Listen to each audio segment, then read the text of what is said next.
December, dark and cold. Where is the light? When old man you was bending low. Where is the light? When the sun runs off a bit too soon. Where is the light? And there's nothing but a skinny moon. Where is the light? Can you tell me where is the light? Where is the light? Where is the light? Oh, the light's inside of me. When it's dark each morning when I rise. Where is the light?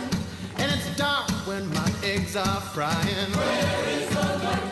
And it's dark when off to work I go. Where is the light? And it's dark again when I get home. Where is the light? Can you tell me where is the light? Where is the light? Where is the light? Oh, the light's inside of me.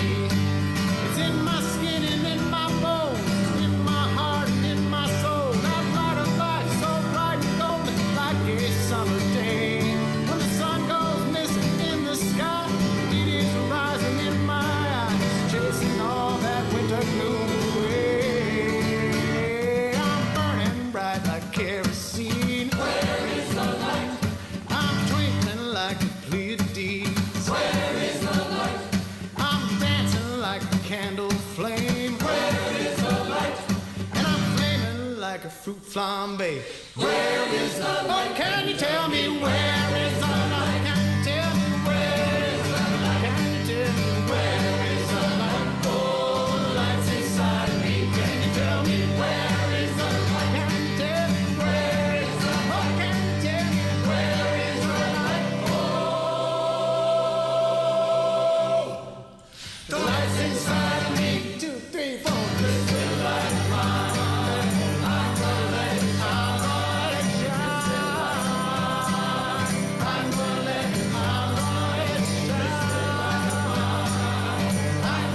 it shine. Let it shine. Let it shine.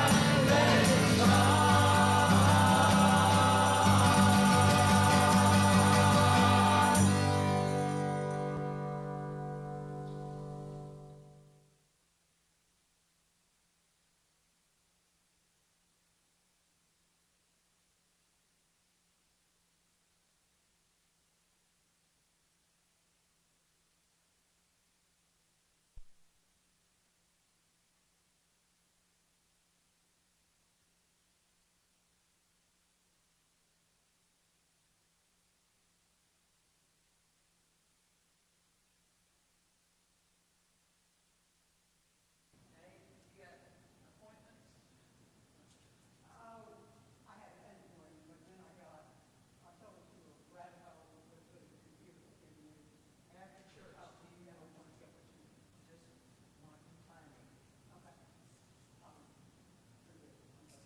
Good morning.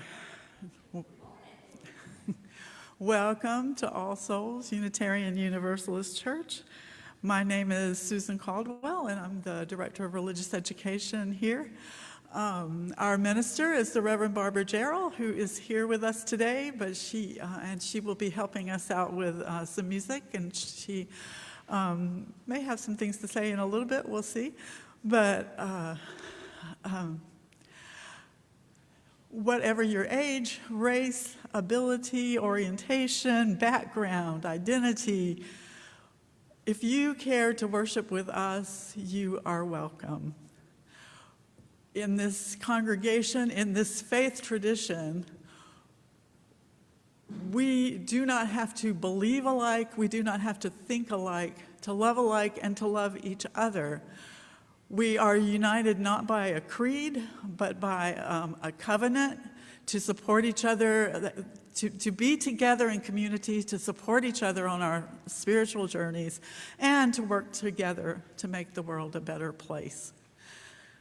We feel as if we are a workshop for dealing with different ideas, for working on disagreement and on conflict within this workshop so that we can then take those skills out into the world.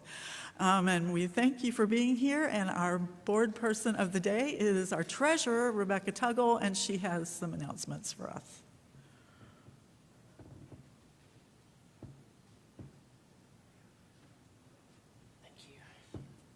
Good morning, everybody. Okay, so our volunteer of the month for the month of December is Pam Carlisle, who's not here today, but yes, let's give her a round of applause. Okay, because Pam does a lot for the church, not just RE. She is an RE teacher, but she also does some fabulous presentations. Many of you may know she's a librarian, so she has a wealth of knowledge, of course, at her fingertips, and she comes and shares it with us sometimes, and it's wonderful when she does.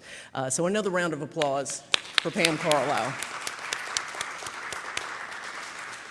Our giveaway the plate this month is North Louisiana Interfaith. They are one of the very important partners that we have here in Shreveport and across the state in accomplishing real meaningful change for the citizens here, like I said, statewide.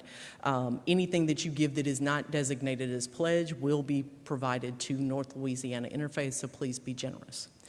In that spirit of generosity, since I am treasurer, and I want to thank each and every one of you that has given any extra funds, because we do need them.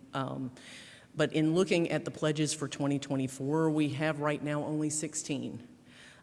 We are sitting at about $54,000 in pledges, and we cannot run the church on that much. And so I'm calling it a budgetary crisis, and I don't think that's an understatement. If you can, please pledge. Make a one-time donation. Anything and everything that you could give would be greatly appreciated, because we do need it now more than ever. Thank you very much. Thank you, Rebecca. We will be having our annual Christmas Eve candlelight service on Christmas Eve, which is next Sunday, a week from today. It will be at 6:30 in the evening. As I understand, we have some extra choir members coming in, so we'll have a nice choir for that evening, and we're trying to do some special things with all generations. And if you remember the boomwhackers that we did last year, kind of on the spur of the moment, we'd like to get a little more rehearsal in this year to do that. So we are going to have a rehearsal of the multi-generational Boomwhacker Choir on Wednesday afternoon at 3 p.m. for anybody that can attend at that time, and we'll probably decide then if and when we need another rehearsal before Christmas Eve, and we'll try to get together and run through it that night as well. But we're hoping just to play a couple of Christmas carols and have some fun. So. And if you don't know what boomwhackers are, then you especially need to come on Wednesday. Meanwhile, if you want to search it on YouTube, you'll see a lot of cool stuff. We might not be quite to the level of some of the stuff you'll see, but they're fun, and I think we'll enjoy it. I feel like I'm forgetting something. Am I forgetting something, y'all? Oh, so this gift box that's on the altar here, I don't know if y'all can spotlight the other camera from. Nice, thank you. She's good. This is a beautiful gift basket from Linda's Baskets and More. She was one of our vendors at our sale last week. It would be perfect for a little kid. I bought this with no one really to buy it for. So, I mean, I know lots of great little kids, but choosing one would be really hard. So, what I'd like to do instead is raffle it off. Of course, I don't have a basket, I don't have pieces of paper, but if you're interested, if you'll stick $1 in a find a basket, there are plenty in the office. This is like a self-generated raffle. Find a basket, find some paper, tear it up into little strips, put your name in, and let's say $1 a ticket. All right, but you can buy a bunch of tickets. You know, this is Louisiana, so vote early, vote often. Buy a bunch of tickets and put them in said basket, which we will acquire, and this can be yours. It's got a stuffed Mickey Mouse, it's got a puzzle, it's got assorted candy, it's got stickers, oh my goodness, it's got all kinds of jumbo playing cards, it's got all kinds of good stuff in it. It's a $45 value that could be yours if you'll just load up the tickets, right? So anyway, that is it for announcements, and thank you, Bennett.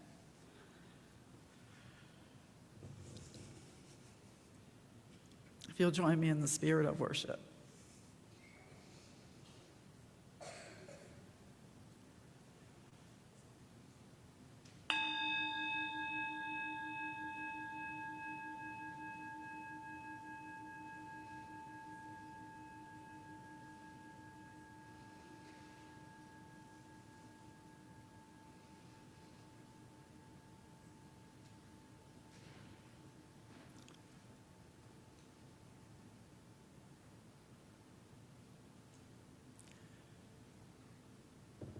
We'll sing together, Gathered Here. The words will be on the screen. Gathered here in the mystery of the hour, gathered here in one strong body, gathered here in the struggle and the power, Spirit, draw near.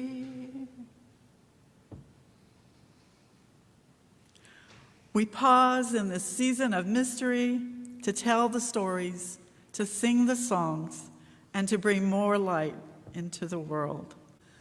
Can I get some help with the chalice lighting this morning?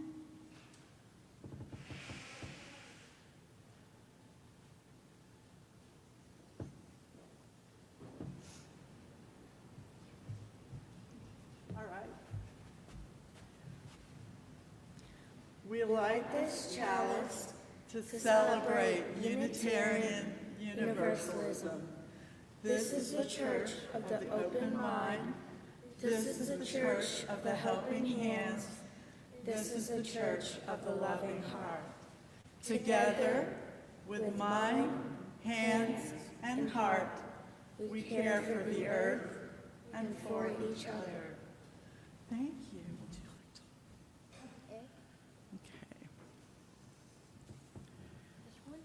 Mm-hmm. Okay.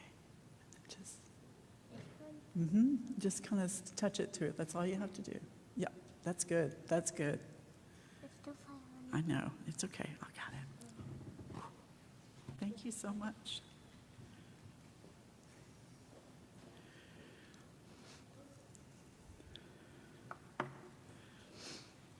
Eva, would you come and help me with lighting the menorah this morning? Thank you. I had a couple of other readers possibly coming, but it didn't work out, so I appreciate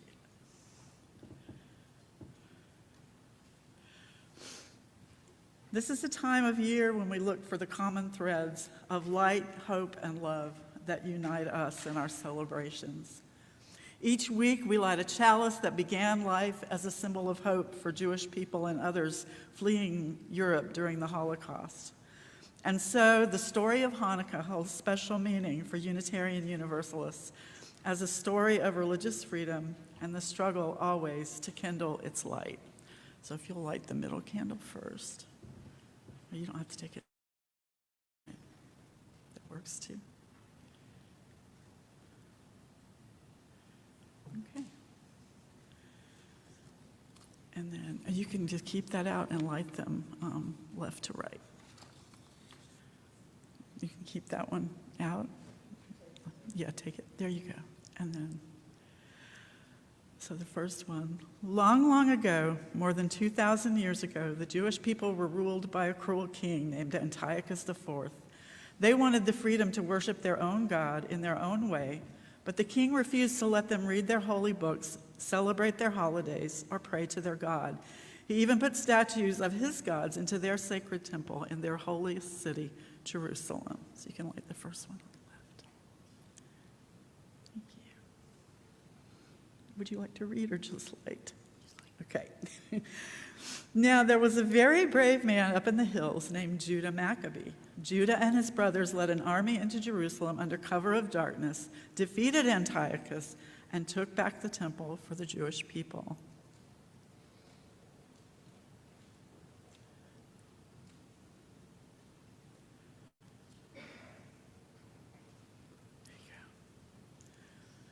At first, they were so happy about this, but then the Maccabees saw the mess that Antiochus and his crowd had left behind. They had broken things, they had torn up the place, and they had left it really dirty, too.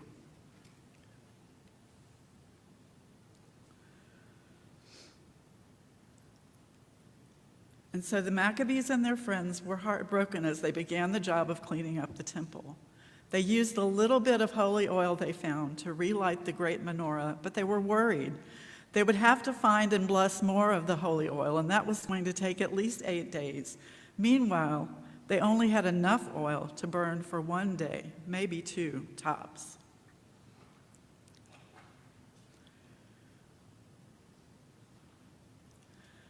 But that's when the great miracle happened. Somehow that little bit of oil lasted for 8 days until they could get more. So for 8 days, they celebrated the miracle of the oil and the miracle of their freedom to worship the way they wanted.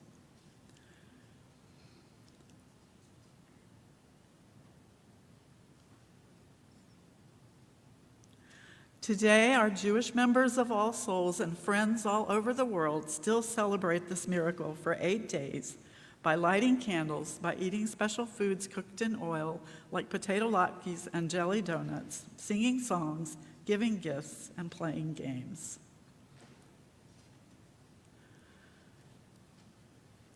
They play one very special game with a spinning top called a dreidel. Yeah.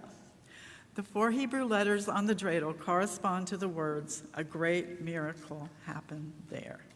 So you can light the last one. As Unitarian Universalists, our own flaming chalice is a symbol of religious freedom, and so in the light of our chalice and in the light of our menorah, we honor the Maccabees and their struggle.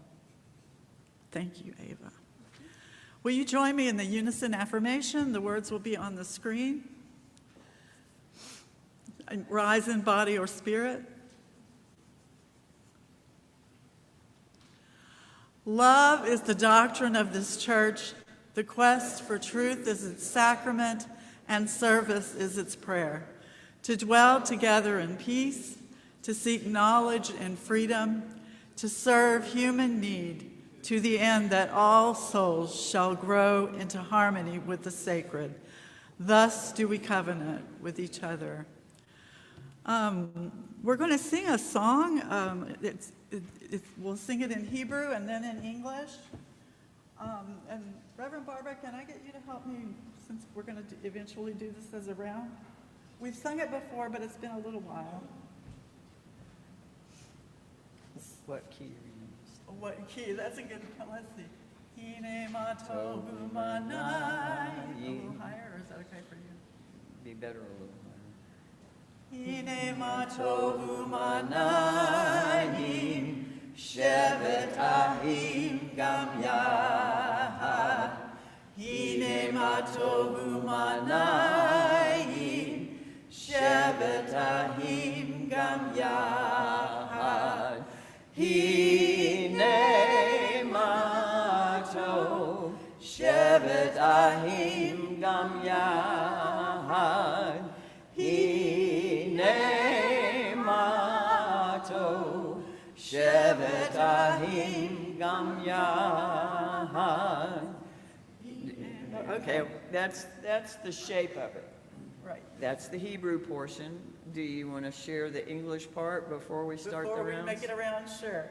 So the English part goes, how good it is and how pleasant for people to dwell together. How good it is and how pleasant for people to dwell together.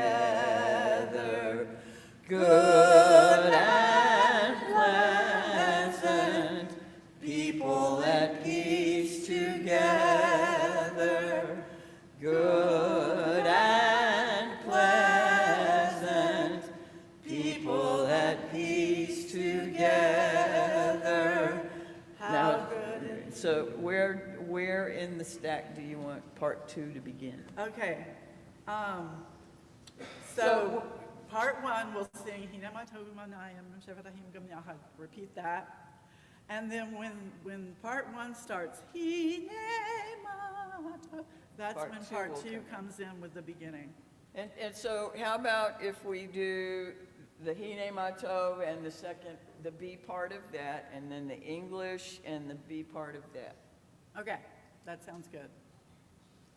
All right. And y'all can repeat the first Hang in part. there. And you And repeat then the we'll be first done. line at the end of each verse. Yes. No, that's not what I meant. Oh, okay. That's what happens. Okay, you're part 1, right? Oh, I thought you were. Oh, we can be part 1, sure. We got this. All right. Hine matovu manayim shevet ahim gam yahad. Hine matovu manayim shevet ahim gam yahad. Hine matov shevet ahim gam yahad. Hine matov shevet ahim gam yahad. Good and how pleasant for people to dwell together. How good it is and how pleasant for people to dwell together. Good and pleasant for people in peace together. Good and pleasant for people in peace together. How good it is and how pleasant for people to dwell together. How good it is and how pleasant for people to dwell together. Yeah. Thank you.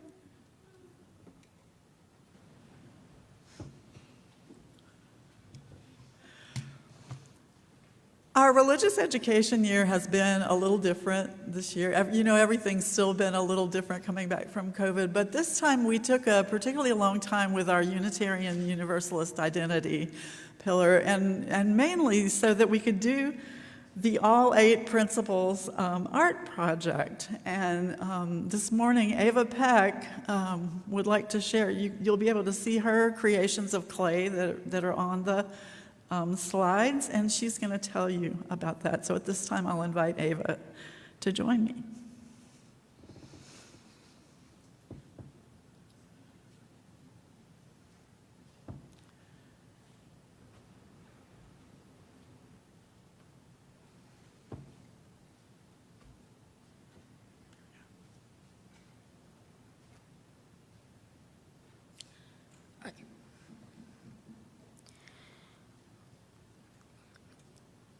The first principle, the inherent worth and dignity of every person, as shown with the clay on the screen, represents Black and white people working together with equal rights.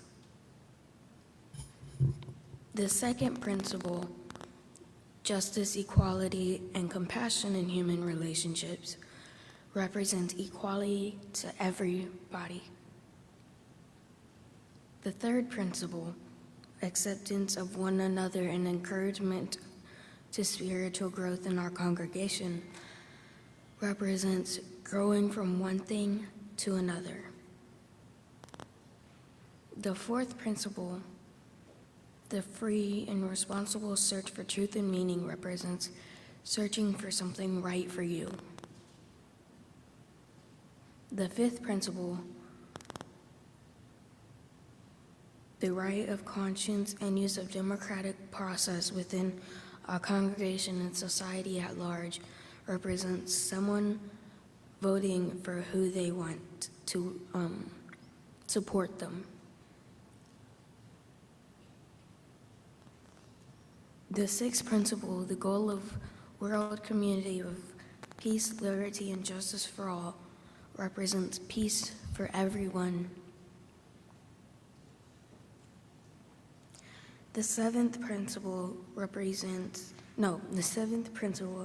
respect for the interdependent web of all existence of which we are a part, represents respect to the earth and everyone on it. The eighth principle, journeying towards spiritual wholeness by working to build a diverse, multicultural, beloved community by our actions that accountably dismantle racism and other oppressions in ourselves and our institutions, represents all races working together. Thank you, Eva. Appreciate it.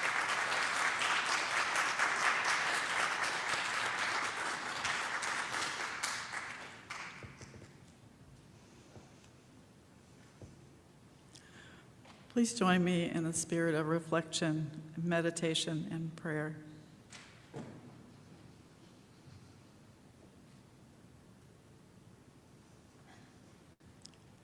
In this season of waiting in darkness for the return of the light, we realize that we can celebrate this time.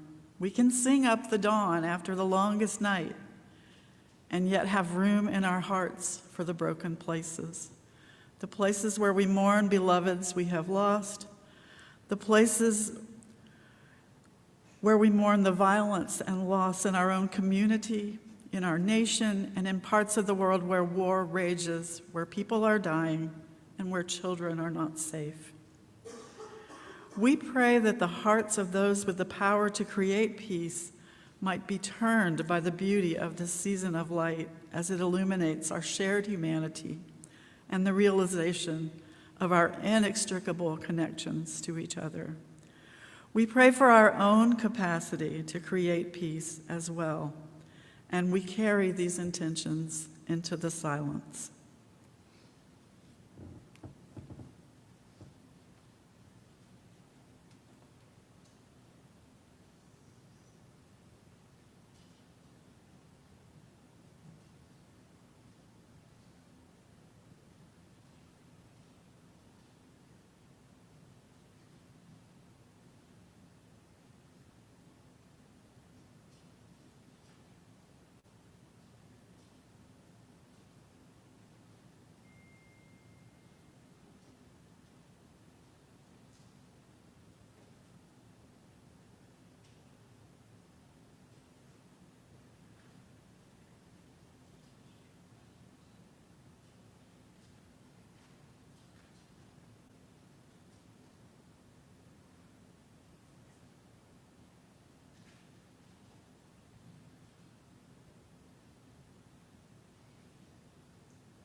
Can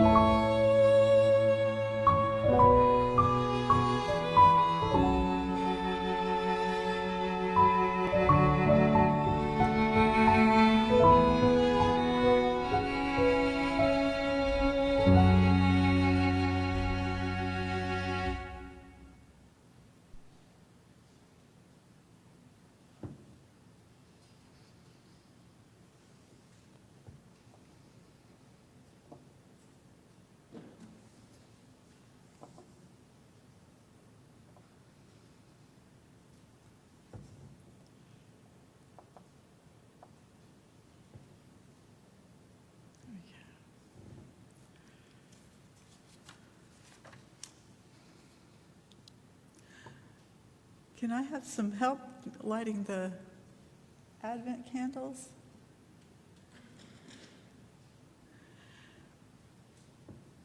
Would you like to? Okay.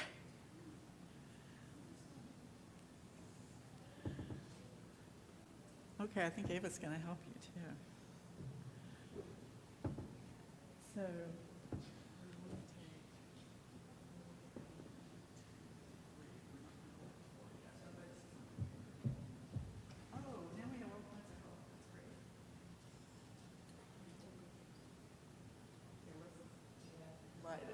Yeah. I knew there was a crucial missing, literally a missing element.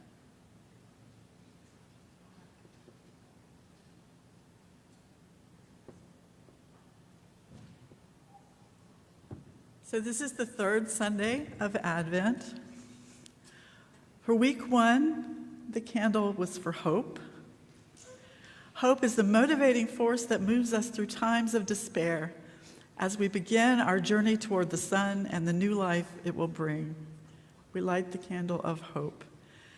The second candle is for peace. Even with wars raging in the world, may we take this time of expectancy and celebration to hold on to the ideal of peace. We light that candle for peace. And week 3, thank you. Week 3 is joy. The third candle we light in this Advent season is for joy. Whether we find joy in the simplest things, like a really good cup of coffee, or the monumental events, such as the birth of a baby, the very act of finding joy can be an act of resistance. And so we have lit that candle for joy. Next week, we light the candle for love. As we move closer to the sun, may love find us in this holy season, and may we be present to ourselves and to those around us. Next week, we light the candle for love. At this time, we have an Advent reading from the book Holy is His Name, and I have listed the wrong author because apparently there's more than one book by that name. But I'd like to bring up our reader. And hang on, I'm thinking change the spotlight.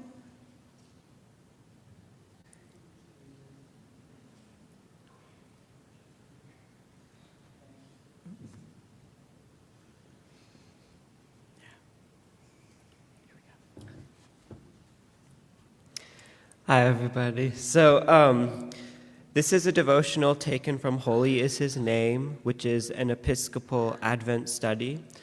And if you don't know, an Advent study started in the Catholic tradition, but a lot of churches do it now. And it's essentially a Bible study that people are used to mostly reflect on during the Christmas season, and it ends with the actual Christmas day. And it's written by Elise Hume Liu, who is an Episcopal youth minister and a second-generation Hong Kong American who's written a lot about her spiritual journey as a young adult. And then this specific devotional is for Gaudete Sunday, which is today. And in the Lutheran and Episcopal traditions, Gaudete Sunday is the week before Christmas and is meant to be a time for rejoicing. So. And please use your universal translator when listening to this. Glory to God in the highest, and peace be to his people on earth. Today is Gaudete Sunday, which begins a different sort of week in the season of Advent. Gaudete is the Latin word for rejoice, and after these first 2 weeks of preparation, today we are invited to rejoice after St. Paul's encouragement for us to rejoice in the Lord's ways. I always find this day a welcome reprieve in the penitential season. Today we celebrate the joy and gladness found in anticipating the world to come. It can be hard to feel this joy even when approaching Jesus' birth. Every year, my Christmas cards get away from me, trying to find time to buy presents and to see family and friends during this particularly hectic time of year. It's not always easy to keep our spirits up when we keep ourselves so busy. Life seems to go on as normal and stressful as ever. Even on the night of the Nativity, nearby shepherds in the fields outside of Bethlehem tend to their flocks as they did every night. In the middle of their routines, God's own glory broke into the world. An angel bearing the good news of Christ's birth appears to the unnamed shepherds. Again, we see a message being delivered to the humblest members of society. God's good news is for all people, and those who represent all of us are not the kings, governors, or even innkeepers. Instead, we are invited to see ourselves in these shepherds. They are the Christ child's first visitors. Jesus so identifies with these shepherds that he calls himself our good shepherd. He is the shepherd who lays down his life for the most vulnerable, just like the shepherds staying awake to guard the newborn lambs in their flocks. Today, Bethlehem is a city in the West Bank of Palestine. It is home to a significant number of Christian refugees as well as Muslim refugees from the Israeli settlements. The Church of the Nativity remains an important site for Christians making the pilgrimage to the Holy Land. The nearby Shepherd's Field is now the town of Beit Sahor, named after its history as a house of the night watch, and now a center of Palestinian political resistance. When we turn to God in prayer, we sometimes ask for intercession, for miracles and signs in our own lives. But the signs we receive is something much more humble than the world expects. We find God in a child. We find a baby wrapped in clothes and lying in a manger. We find God in our shepherds, our refugees, our neighbors. Let us accept the invitation to bear witness to the thing that has happened. Thank you.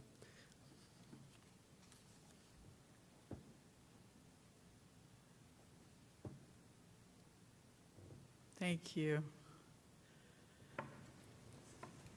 So it is a time on the Christian calendar, it is a time of waiting for the birth of Jesus.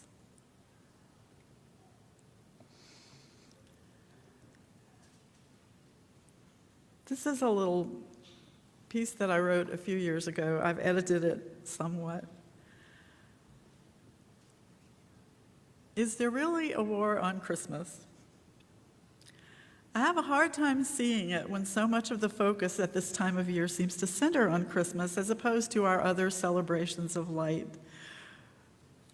But even as they campaign for nativity sets and Christmas trees and think that saying happy holidays is somehow insulting to Christmas, the ardent fans of Christmas are the direct theological descendants of the early Reformation Protestants who were completely against any celebration of Christmas. After all, the earliest celebrations of Christmas were adapted by the Christian Church from the ancient Roman festival of Saturnalia, a feast for the god Saturn featuring days of sacrifices, celebration, and gift-giving, culminating in the winter solstice. The new Christian holiday was known as Christ's Mass. As the Church moved northward, it adapted the customs of the Celtic and Germanic Yule celebrations already in place, including trees with lights and garlands of greenery. And some of us celebrated that yesterday with the Druids who meet here, Thistle Grove, and we appreciate that they always, they are part of us and they always invite whoever would like to join them.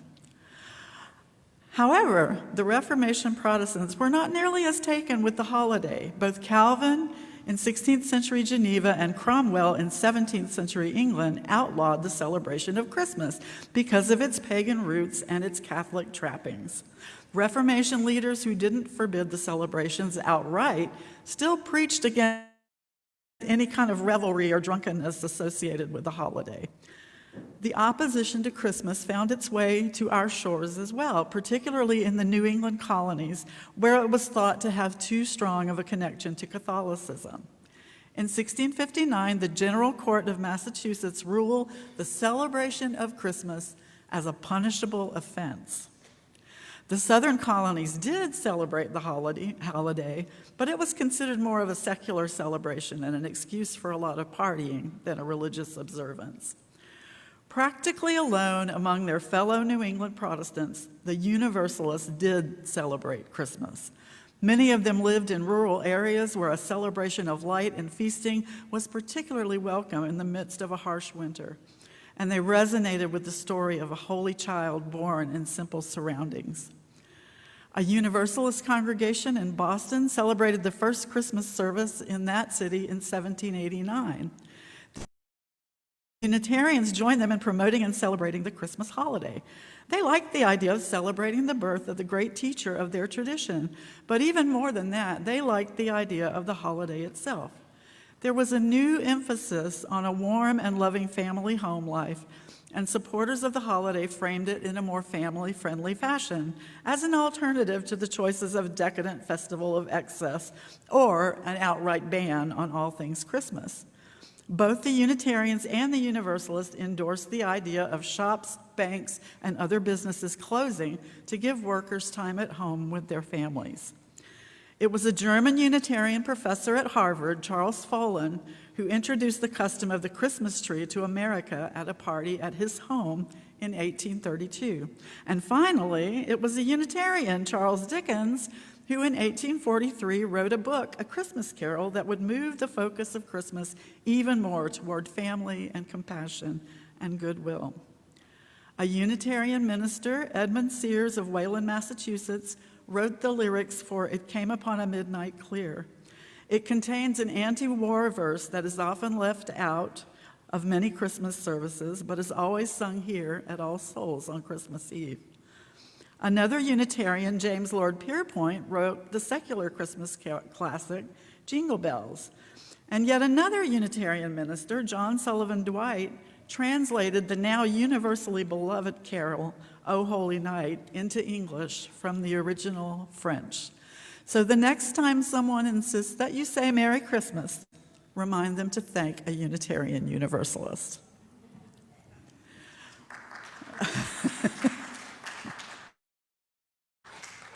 I'd like to invite Bob Jordan up here now, and also any of the children who would like to join us. This is the time for bring your beasts. And we're probably going to need some adults to help us out too. Let's see, so we have the one thing we don't have in our box of friends here, amazingly enough, is a donkey. So, playing in the role of the donkey today will be a reindeer, seasonally appropriate. Would you like to?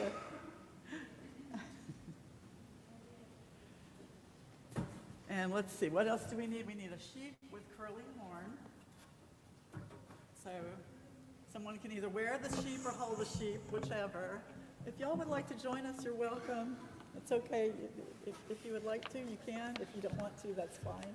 Oh, shoot. We might need some adults to help. Oh, all right. Do you want to? That's wonderful. You've got beasts. I love it. Would either of you like to wear the sheep too? Me. Okay. All right. You're going to be our all-purpose. All right. That is wonderful. Oh, come on down. Come on down. Stand? Yes, sir. I don't think it will sink. Let's see, we need the cow. And it says the cow is all white and red. Oh, that's the sheep, you're right, we do have a cow in here though. Where we do, that's a cow. Would you like to hold the cow? Yes. The owl is playing in the role of the dove today. So, have you done this puppet? You just, yes, you got it. And then we have an extra sheep. Anybody else wanna join us? Of course, the sloth has to be in the stable. An octopus. So I think we have everybody we need. We have another bird, if anybody would actually like a second one. That'll be the dove. All right. Let's sing, Bob. Okay, I'll outline the melody first. Okay.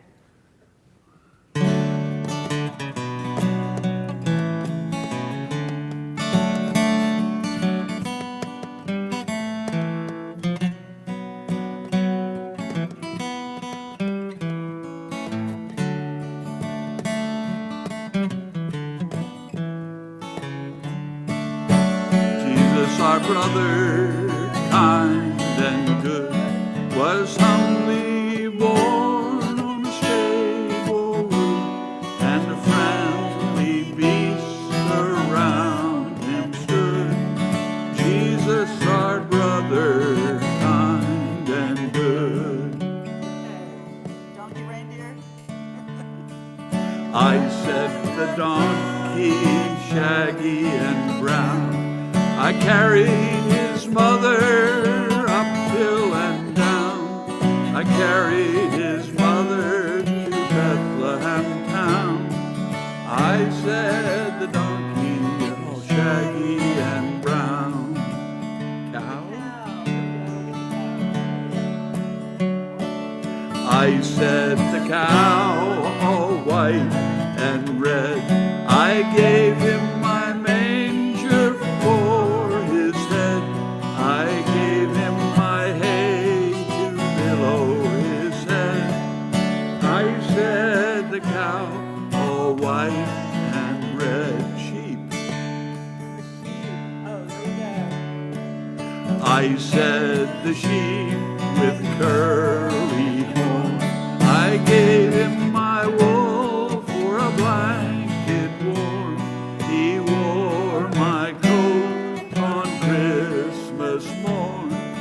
I said the sheep with curly horn. Dove. I said the dove from the rafters high. I cooed him to sleep so he would not cry.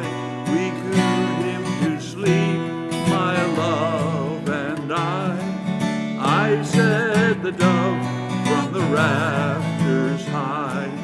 Thus every beast. All the bees.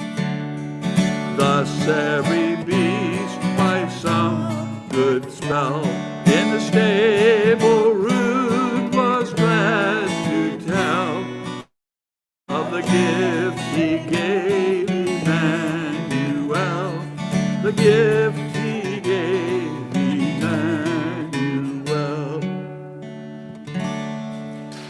Thank you all so much.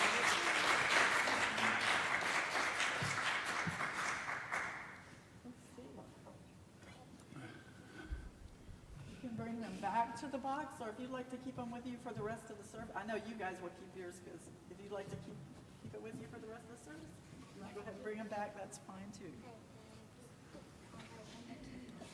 All right, thank you so much. And thank you, Bob.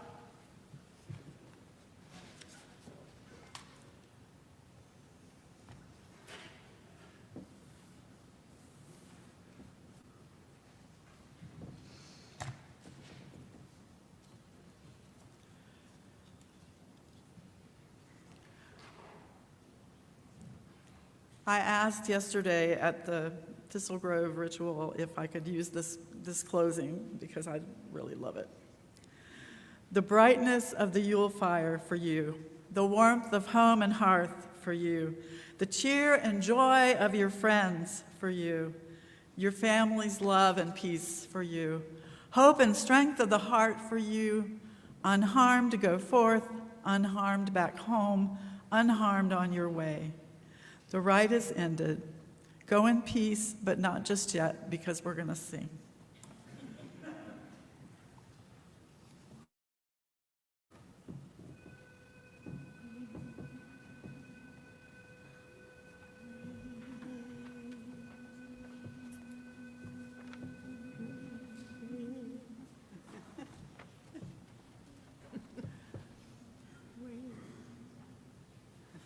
We wish you a Merry Christmas, a joyful and Merry Christmas.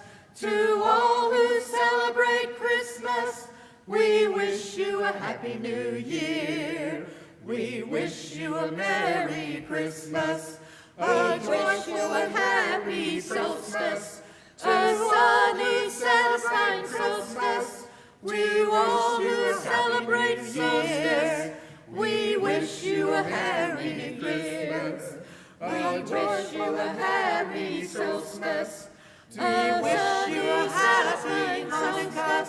A happy solstice. We wish you a happy Hanukkah. We wish you a happy year. We wish you a happy Hanukkah. A happy Hanukkah. We wish you a happy Hanukkah. We wish you a happy year. We wish you a happy Hanukkah. I wish you a happy Hanukkah. We wish you a happy Hanukkah. Boxing We Day. wish you a happy year. Boxing We Day. wish you a happy Hanukkah. Boxing Day. Happy Hanukkah. We wish you a happy Hanukkah. Boxing We Day. wish you a happy year. Boxing We Day. wish you a happy Hanukkah. Boxing Day. Happy solstice. We wish you a happy Hanukkah. We wish you a happy New Year. We wish you a happy New Year.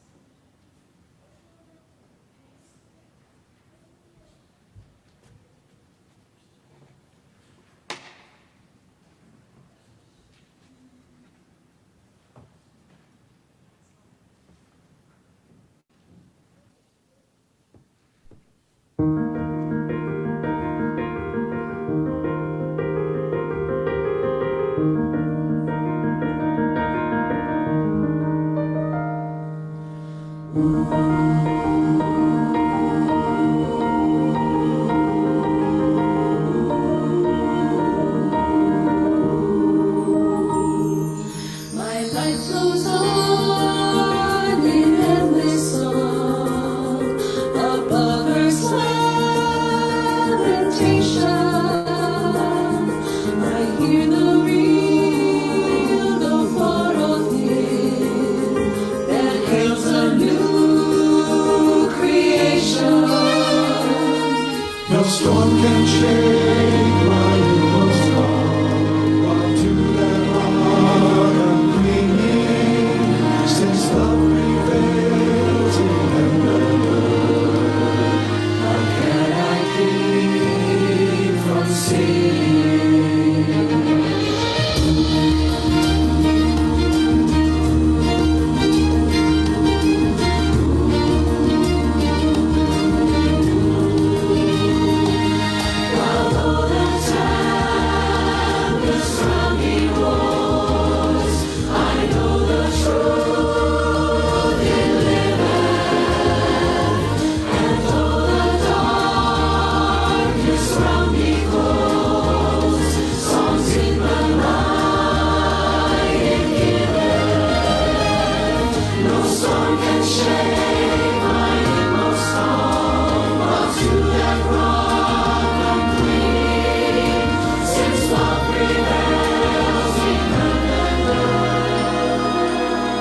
see the